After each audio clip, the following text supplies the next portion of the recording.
toute chose, je voudrais vous remercier d'être venus nombreux répondre à notre invitation pour cet échange à la fois scientifique et citoyen sur un sujet de grande importance pour l'avenir de notre pays, la République démocratique du Congo. Monsieur Kabila a été une fois de plus imposé par les forces extérieures avec les concours de l'armée et de la police congolaise. L'on se souviendra des chars de combat placés dans le point chaud de la capitale. Le pays est resté ingouvernable durant presque 4 ans. En 2016, c'était la fin du mandat usurpé. Mais Kabila a violé la Constitution. Des élections et était même prêt à réviser ou à changer la Constitution. N'eût été les combats que nous avons menés ensemble avec les forces acquises au changement, Sauvons la RDC, la dynamique de l'opposition, le CLC, les mouvements citoyens, la CENCO et tant d'autres. En 2018, restant toujours dans sa logique de continuer à imposer son autorité sur le pays, Joseph Kabila organise sous pression interne et externe des élections dont lui-même était à la fois acteur à travers son dauphin et arbitre, à travers ses turiféraires de la commission électorale et de la Cour constitutionnelle. Il a fini par porter un masque qui s'appelle Félix Tshilombo Tshisekedi et a contrôlé toutes les institutions de la République. Ce contre la volonté de la population exprimée massivement lors des élections du 30 décembre 2018.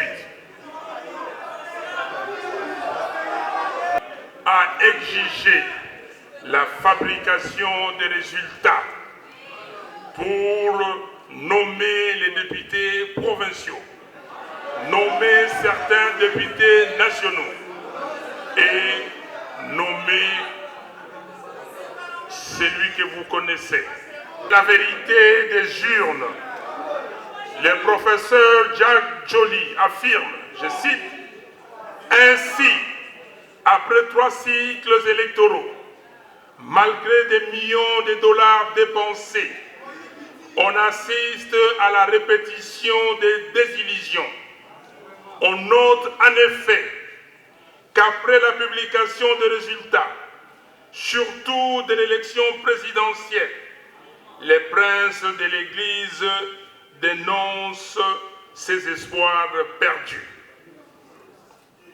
Il rappelle en outre que le 13 novembre 2006, l'archevêque de Kinshasa d'alors, le cardinal Etchaou Nzambi, va déclarer sur les ondes de la radio France Internationale,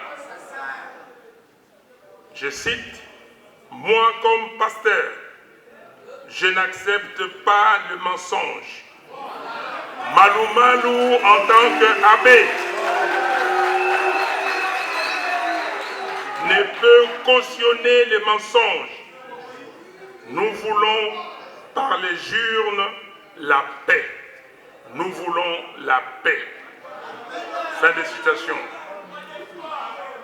En 2011, quelques jours après la proclamation des résultats par la Commission électorale nationale indépendante, le cardinal Laurent Monsengo Passigna, archevêque de Kinshasa, dira sur les antennes de la RTBF que, je cite, « des résultats rendus publics par la CENI le vendredi 9 décembre ne sont pas conformes à la vérité ni à la justice.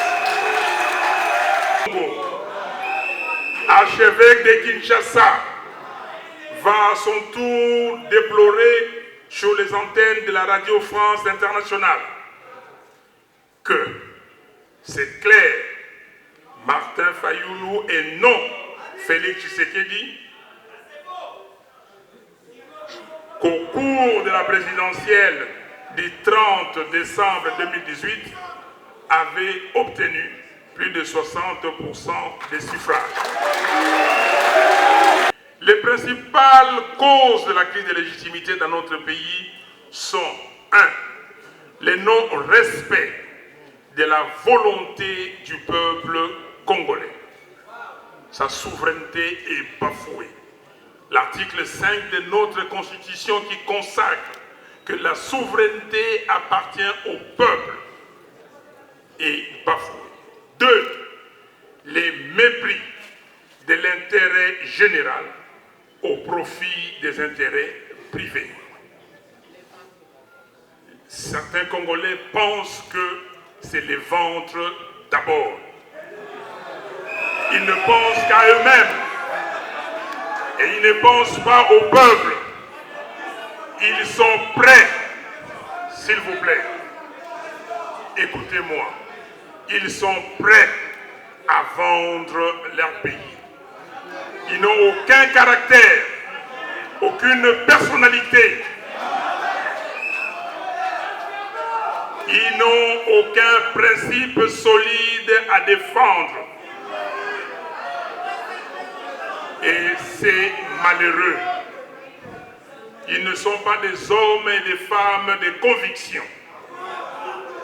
Et vous, étudiants, vous, camarades étudiants, il faut changer cet état de choses. Regardez la commission électorale.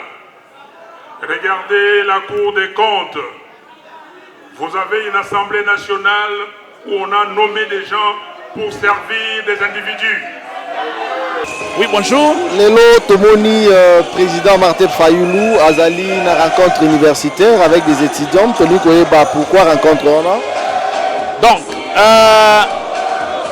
dans mon rencontre, il y a Lelo. Et ça meeting, et ça matinée politique. Et ça une conférence universitaire.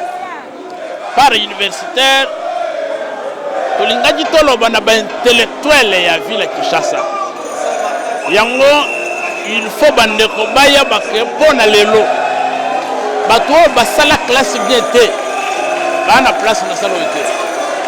Bato batanga ya ndambu bakoyoka eloko te. Niveau kozala likolo. Likolo makasi. Donc tu peux expliquer en termes scientifiques crise ya légitimité et outil wapi. Cause nango ezali nini, ba conséquences za nini, il faut tout ça la nini pour que tout ça le sango. Voilà conférence Mukonza Mboka. Oyo